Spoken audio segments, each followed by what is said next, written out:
Assalamualaikum warahmatullahi wabarakatuh. Kami dari kelompok 7 akan mempraktikkan salah satu strategi konseling, yakni cognitive structuring. Sebelumnya perkenalkan, saya Arika Norma Ariyanti, NIM 062, bertindak sebagai konseling. Perkenalkan, saya Khalifatul Zulfa, bertindak sebagai konselor, NIM 030. Perkenalkan, nama saya Selina Indarati Syafa'ah, bertindak sebagai pengamat, NIM 012. Perkenalkan, nama saya Foni Laili Maulida, bertindak sebagai pengamat, NIM 080.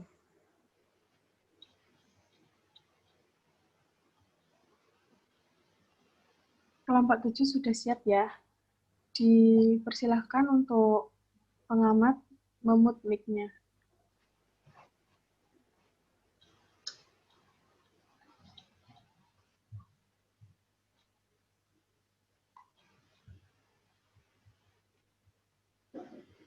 Oke, dipersilahkan untuk konselor memulai sesi konseling.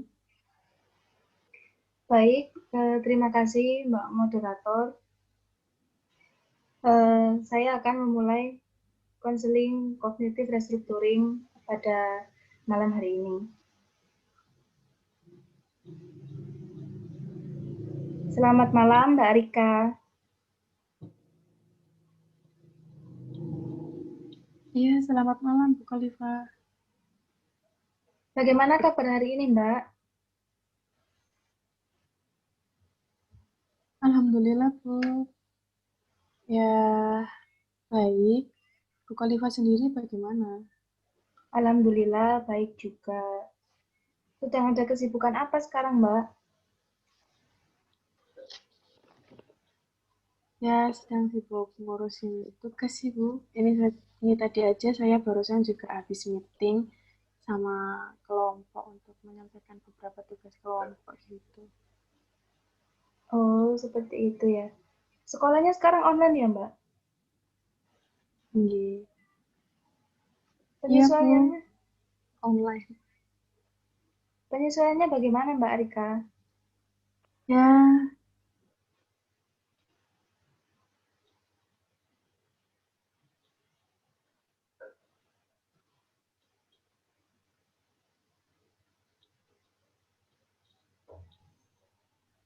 bagaimana Bu? Boleh lagi pertanyaannya tadi saya reconnect. Iya, Mohon maaf. penyesuaian selama sekolah online ini bagaimana? Oh, ya, mau dibilang susah itu juga nggak terlalu susah, mau dibilang mudah itu juga nggak mudah buat saya ya. Karena kalau dibandingkan dengan waktu tatap muka itu lebih dipermudah sih Bu. Kalau di tatap muka kan diskusinya secara langsung, lalu materinya lebih banyak yang bisa diambil. Kalau online kan kadang ada yang nggak ngerti jadi susah tanyanya gimana gitu.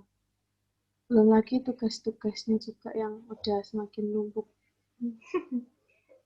Jadi seperti itu ya Mbak Rika.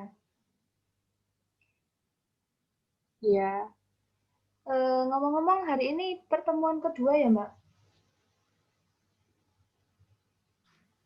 iya Bu, ini pertemuan kedua. Nah, dari pertemuan yang pertama kemarin, eh, bagaimana perasaan Mbak Rika sekarang?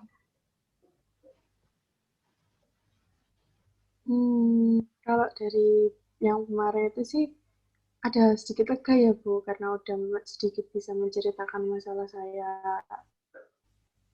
Apalagi Bu Khalifa kan juga bersedia untuk mendengarkan. Tapi ya perasaan takutnya itu juga masih menghantui sih Bu, belum benar-benar hilang, tapi ada kelegaan bisa bercerita. Oh, seperti itu ya Mbak. Eh, berarti masih Iya ada Bu, rasa-rasa ketakutannya ya?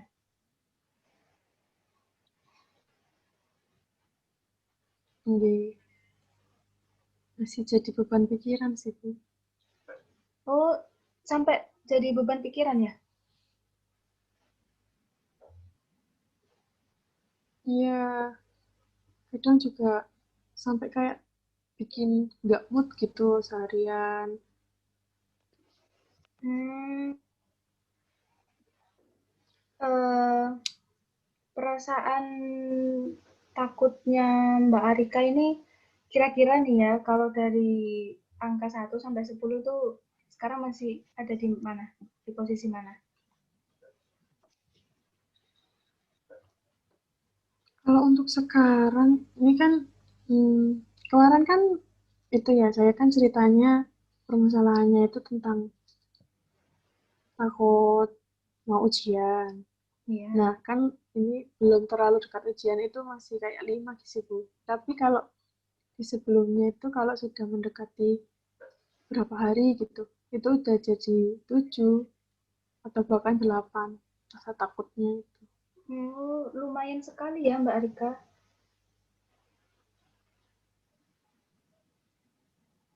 Iya, Bu. Itu tadi saya bilang makanya jadi beban pikiran juga. Hmm, iya. Eh, Begini Mbak Arika. Perasaan-perasaan takut yang dimiliki Mbak Arika itu masih berupa asumsi karena ujiannya masih belum terlaksanakan ya.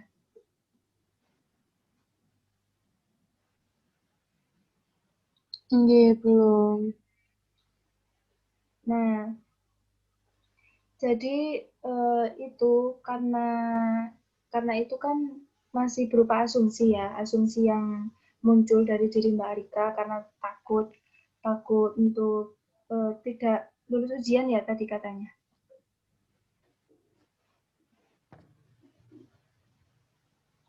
Iya, Nah, eh, perasaan perasaan dan pemikiran-pemikiran yang negatif seperti itu perlu diubah menjadi satu hal yang positif, perlu diubah menjadi pemikiran yang lebih positif.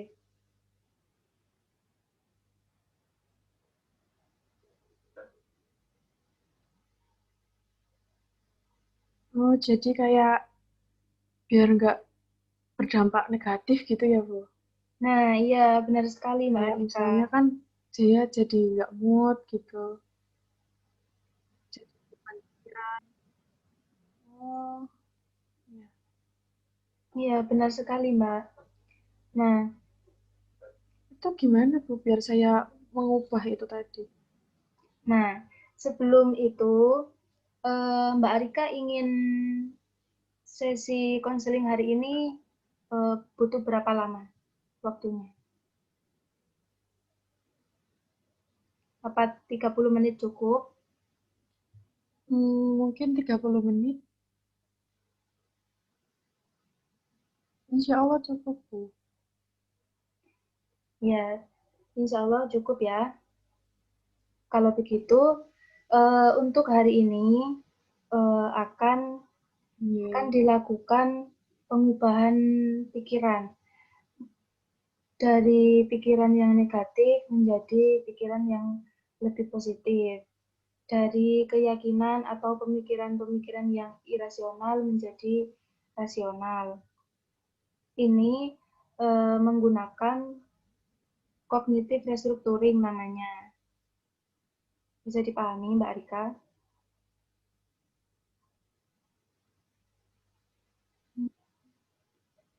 Bisa, Bu. Nah, Jadi itu kayak diubah gitu ya, Bu, pola pikirnya. iya, Atau benar. bagaimana? Nah, dalam dalam cognitive restructuring ini nanti eh, akan mengubah pola pikir yang negatif, yang membuat seperti Mbak Rika bilang tadi sampai membebani diri kan.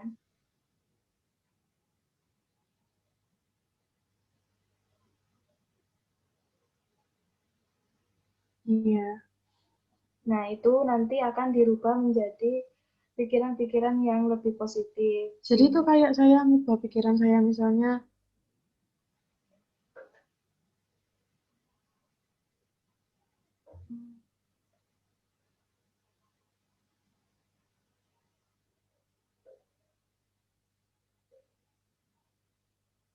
Bisa dilanjut, Mbak Rika?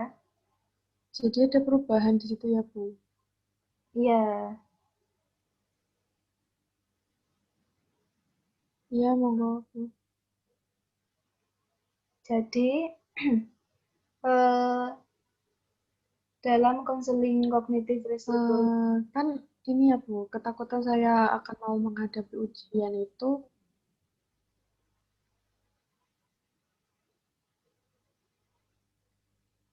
ya boleh diteruskan, Mbak Rika.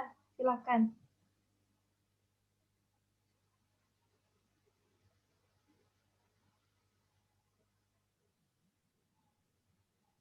maaf, Bu, koneksi saya agak lemot sedikit, tapi ya, sebenarnya masih bisa nangkep kok yang Ibu bilang tentang kognitif restructuring itu. Jadi, saya,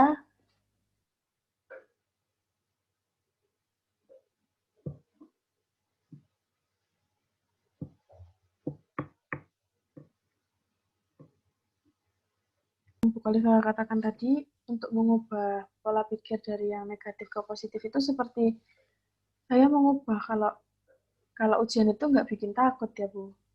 Sebenarnya nggak bikin takut gitu ya. Iya, bisa dikatakan seperti itu, Mbak Rika. Hmm, ya, Bisa saya lanjut? iya, monggo.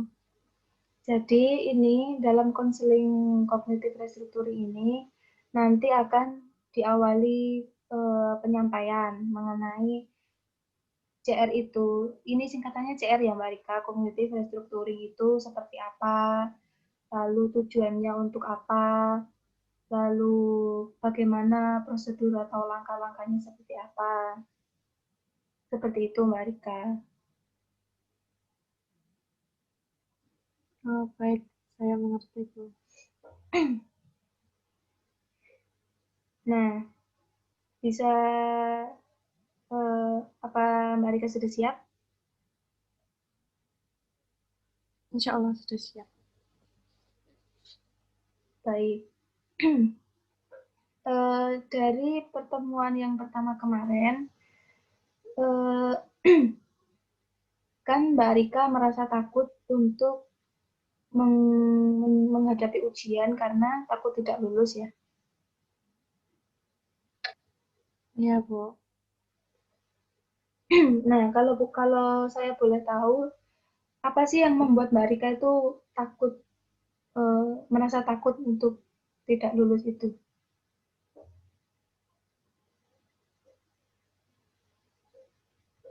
Ya, mungkin karena ini ya, Bu. Saya memiliki beberapa orang di lingkungan saya itu tidak lulus waktu SMA dan itu membuat saya semakin takut saja sih. Ya walaupun sebelum-sebelumnya saya juga sudah pernah melalui ujian, tapi entah kenapa waktu di SMA ini ketakutannya tuh semakin bertambah. Hmm, seperti itu ya Mbak Rika. Gitu.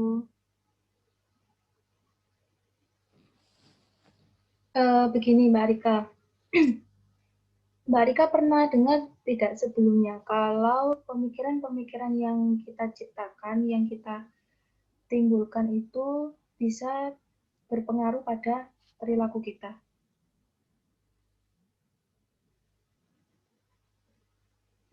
Baru kali ini saya dengarnya, Bu. Oh, baru dengar ya? Iya, Ya, jadi baru tahu juga. ya, jadi memang seperti itu ya Mbak Rika. Pemikiran-pemikiran yang kita ciptakan itu eh, memang memang sangat berpengaruh pada perilaku kita.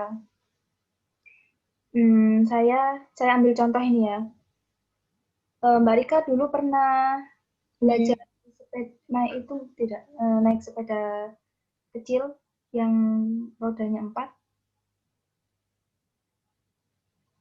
Oh iya, waktu Nah, kecil dulu saya pernah.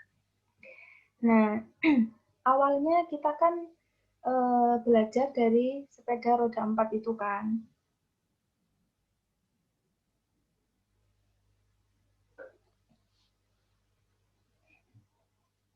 dari roda 4 itu tadi pelan-pelan jika sudah lancar, dua roda itu kan akan dilepas dan kita otomatis akan mulai membiasakan lagi bagaimana cara mengendarai sepeda roda 2.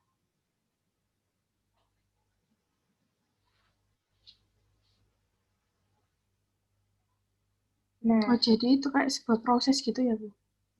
iya, itu sebuah proses. Terkadang kan juga kita kan merasa takut. Awalnya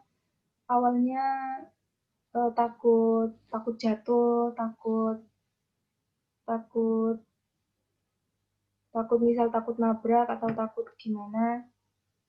Nah, kalau misal di rasa takut itu tetap dibiarkan ada, itu ya akan membuat kita tuh semakin takut, malah bisa jadi nanti kita semakin khawatir yang berlebihan. Jadi kayak yang saya alami gini ya, Bu? Iya, nah maka dari itu rasa takut itu sebenarnya perlu untuk dilawan, untuk membuat diri kita itu semakin berkembang, semakin maju. Jadi bagaimana caranya kita melawan rasa takut kita agar berani mencoba naik sepeda roda 2 itu tadi, belajar terus, dan terus mencoba. Jadi perlu dilawan gitu ya, Bu? Iya, benar Mbak Rika. Tapi kalau untuk kasus saya ini perlawanannya itu seperti mengubah rasa takut saya menjadi rasa semangat. Itu bisa nggak sih, Bu, sebenarnya? Nah, itu sangat-sangat bisa sekali Mbak Rika. Jadi lebih ditekan ya, Bu, rasa takutnya itu dan diganti dengan perasaan optimis, semangat gitu. Cuman Iya. kalau bagi saya untuk memunculkan itu masih sulit sih. Tapi Iya. saya yang belum pernah benar-benar saya coba juga. Nah, ya seperti itu Mbak Rika. Jadi ketakutan yang kita ciptakan itu akan membuat kita itu semakin ragu dan semakin tidak percaya diri. Jadi kan Itu juga saya sih, Bu. kenapa Mbak Rika? Itu juga yang saya rasakan sih, Bu. Dari awal saya rasa takut ke ujian gitu. Iya, dan lagi kalau kita kan sering ya, maksudnya sering mencoba belajar, tapi nggak jarang juga kalau kita jatuh, terus akhirnya tuh membuat kita kayak tiap belajar selalu jatuh, jadi bisa membuat kita tuh semakin malas malahan untuk mencoba dan belajar lagi.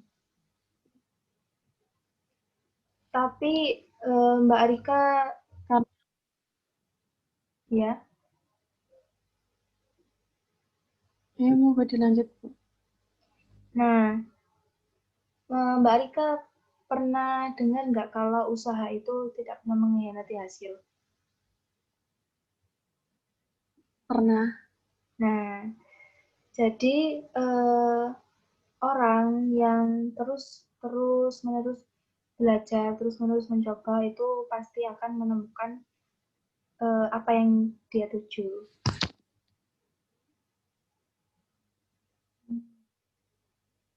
Hal ini berlaku juga di permasalahan, ya. Jadi perlu upaya ya, Bu, untuk melawan itu tadi. Iya, benar sekali Mbak Rika. Sama juga di permasalahan yang sedang Mbak Rika alami, yaitu ketakutan untuk tidak lulus ujian. Ini juga perlu diterapkan seperti itu.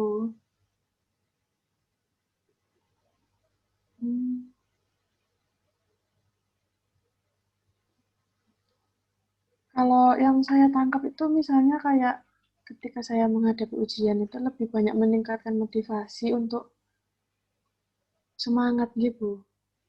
Kalau Nah, ujian itu nggak iya. benar-benar bikin saya takut. Iya, Mungkin benar saya seperti itu. ada sedikit ada pengetahuan baru. Iya, seperti itu Mbak Rika. Jadi, rasa takut itu seharusnya memang perlu untuk dilawan. Karena ya selain membuat kita semakin maju, ya membuat kita semakin berkembang.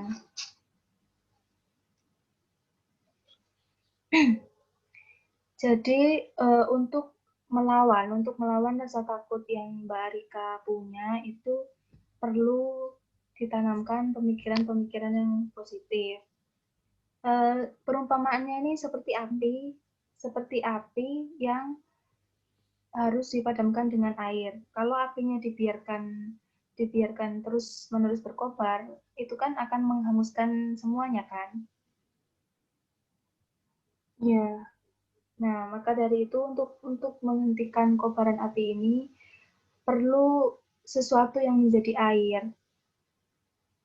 Nah, sekarang kita sedikit latihan ya, Mbak Rika. Coba Mbak Rika Iya, Bu. posisikan dalam permasalahan Mbak Rika ini, apa yang berperan sebagai api dan apa yang berperan sebagai air. Kalau bagi saya dari yang saya tangkap ya, yang berperan sebagai api ya rasa ketakutan saya saat akan menghadapi ujian itu tadi. Dan untuk yang menjadi air, mungkin itu berupa semangat saya untuk bahwa saya yakin saya akan bisa melewati ujian dengan baik. Nah, berarti sampai di sini Mbak Rika paham ya bagaimana letak Iya, apa masalahnya paham. dan harus melakukan apa. Iya, insya Allah ada sedikit paham. Nah, Untuk perumpamaan yang diberikan tadi juga banyak membantu untuk pemahamannya. iya. Sekarang sedikit lagi latihan. Jika dihadapkan dalam kondisi Mbak Rika sekarang ini lagi mengerjakan ujian nih, kira-kira apa yang akan Iya. Mbak Rika persiapkan mulai dari sebelum, lalu ketika ujian, dan setelah ujian sudah Mbak Rika lakukan? Kalau sebelum saya akan meningkatkan motivasi ke diri saya sendiri bahwa saya akan bisa melewati ujian dengan baik. Selain itu juga hmm, lebih giat dalam belajarnya, kan itu juga menunjang untuk hasil yang baik ya, Bu. Ya. Lalu mengikuti pembelajaran dengan baik aja sih, Bu. Terus saat ujiannya mungkin saya akan mencoba lebih tenang, berdoa juga, meminta restu kepada orang tua, dan setelah ujiannya saya akan berterima kasih kepada diri saya sendiri kalau saya telah melewati ujian dengan baik dan apapun hasilnya saya akan menerima itu. Wah, sudah sangat bagus sekali Mbak Rika. Jadi yang sudah Mbak Rika lakukan barusan itu adalah sedikit upaya untuk mengalihkan pikiran Mbak Rika dari negatif menjadi pikiran yang lebih positif. Nah, Oh begitu, enggak. ya, jadi pengalihan pikiran atau pengubahan pikiran dari negatif menjadi positif ini, jika Mbak Rika bisa gambarkan, ini permasalahan ini seperti apa? Di mana letak negatifnya dan di mana letak positifnya? Kalau letak negatifnya ya rasa takut itu tadi sih Bu yang sering bikin jadi beban pikiran terus akhirnya berdampak pada saya yang bisa jadi bad mood seharian gitu. Jadi beban pikiran itu sih. Dan mengganggu ke aktivitas yang lainnya akhirnya. Lalu sisi negatif, sisi positifnya? Kalau sisi positifnya mungkin yang dari penjelasannya Ibu tadi, akhirnya saya sedikit memahami, banyak memahami juga sih. Kalau ternyata rasa takut itu perlu untuk dilawan. Jadi dijadikan motivasi juga untuk lebih semangat lagi untuk bisa dilawan. Gitu. Ya, ini sangat bagus sekali ya Mbak Arika sejauh ini perkembangannya. Jadi pemindahan atau pengubahan pola pikir negatif tadi yang menjadi lebih positif itu perlu dibekali, dilengkapi dengan penanaman pola pikir yang positif terhadap diri kita sendiri dulu aja. Jadi kita harus selalu menanamkan pikiran-pikiran yang positif terhadap diri kita. Misal, ini kita sudah mulai berbicara ya Mbak Rika, berbicara pada diri kita sendiri, kalau saya pasti bisa mengendarai sepeda roda 2. Jika sebelumnya itu roda 4 saja saya bisa, apalagi ini hanya roda 2, saya pasti bisa. Nah, ini juga bisa dilakukan di permasalahan Mbak Rika. Sekarang, sedikit latihan lagi ya. Coba Mbak Rika membuat pernyataan yang positif untuk diri Mbak Rika berdasarkan contoh yang barusan saya buat. Mungkin bisa seperti saya telah melewati banyak ujian sebelum-sebelumnya dan hasilnya tidak seburuk yang saya pikirkan. Kali ini pasti saya bisa melewati ujiannya juga dengan lebih baik. Apa begitu bisa ya, Bu? Iya, sangat bisa sekali Mbak Rika yang seperti itu. Jadi seperti itu ya, Bu? Iya, jadi kita perlu, selain kita tadi kan sudah mulai menanamkan pada diri kita kalau kita pasti bisa. Tapi selain dengan menanamkan itu tadi, kita juga harus mengucapkan. Kita harus semakin memperkuat dengan ucapan kita sendiri. Jadi motivasi untuk diri sendiri gitu ya, Bu? Ya. Nah, saya harap ini Mbak Arika nanti atau bisa mungkin mulai dari hari ini ya, mulai dari sekarang Mbak Arika bisa mempraktekkan, menerapkan keterampilan atau hal-hal apa saja yang telah Mbak Arika dapatkan dari sesi konseling hari ini untuk selalu berupaya mempertahankan pikiran-pikiran positif, terutama pada diri sendiri. Insya Allah bisa, Bu. Dalam situasi mungkin untuk ketakutan-ketakutan lainnya, insya Allah ini bisa, ilmunya sangat bermanfaat sekali dari sesi konseling ini. Iya. Apa masih ada pertanyaan atau ada yang dibingungkan?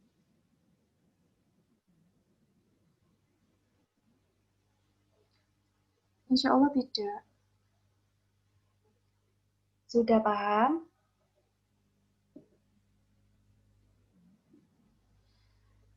Paham, Bu.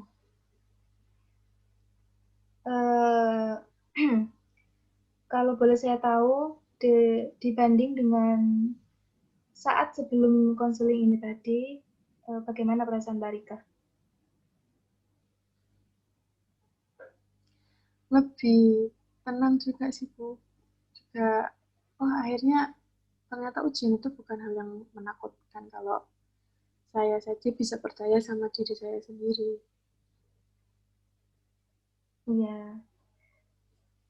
Iya, karena memang kita harus seperti itu Mbak Rika, harus berpikiran positif terhadap diri kita sendiri, orang lain juga dan sekitar kita. Tapi yang diutamakan ini berpikir positif dulu terhadap diri kita sendiri.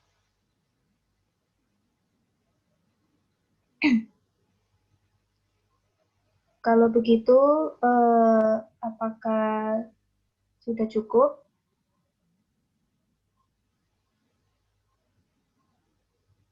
Insya Allah sudah Bu. Ya, kalau begitu, apa bisa Ibu akhiri sesi konseling hari ini?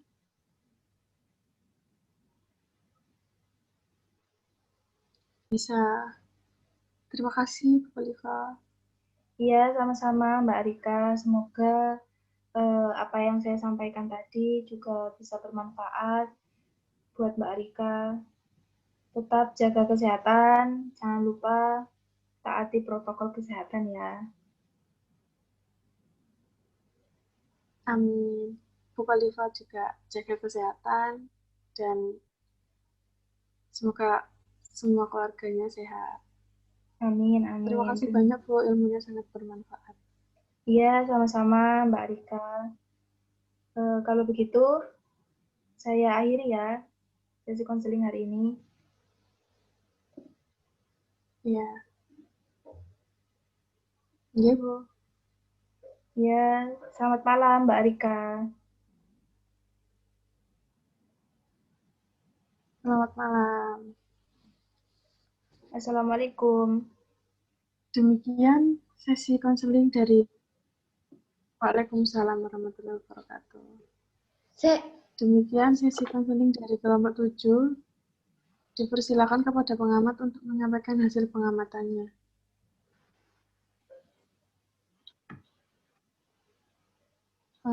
Demikian hasil sesi konseling dari konselor dan konseli. Berikutnya dipersilakan untuk pengamat menyampaikan hasil pengamatannya.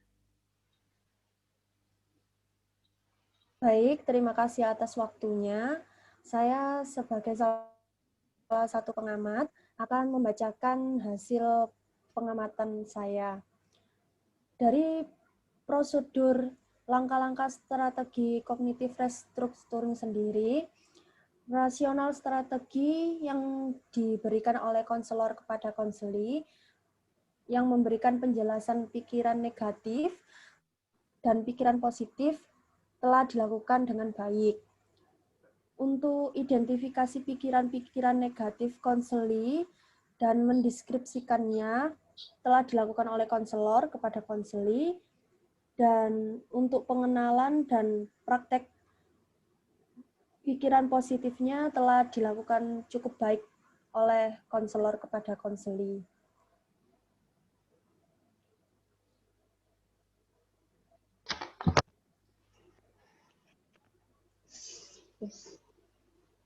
Setelah itu,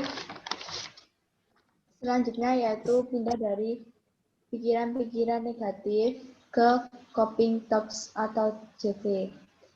Setelah konseli mengidentifikasi pikiran negatif, mempraktikkan alternatif, konselor selanjutnya memberikan latihan yang mudah ke konseli supaya bisa memindahkan pikiran negatif ke CS. Itu cukup baik. Setelah itu, pengenalan dan pelatihan penguatan positif. Bagian ini terakhir berisikan kegiatan mengajar memberikan cara penguatan bagi dirinya sendiri untuk setiap keberhasilan. Konselor sudah memberikan ke konseli baik juga. Setelah itu, evaluasi tugas rumah dan tindak lanjut. Konseli diberikan tugas rumah oleh konselor untuk mempraktikkan apa yang sudah diberikan oleh konselor untuk mengubah pikiran yang negatif menjadi positif. Itu juga baik.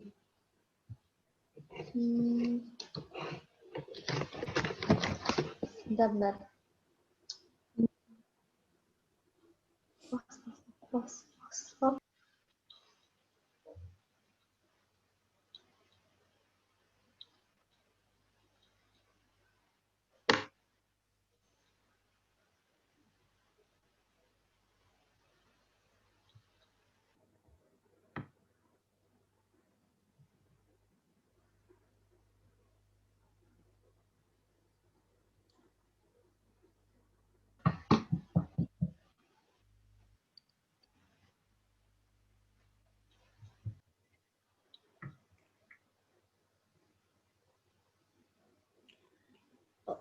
Untuk tahap terminasi atau penghentian program bantuan konselor kepada konseli telah dilaksanakan dengan cukup baik.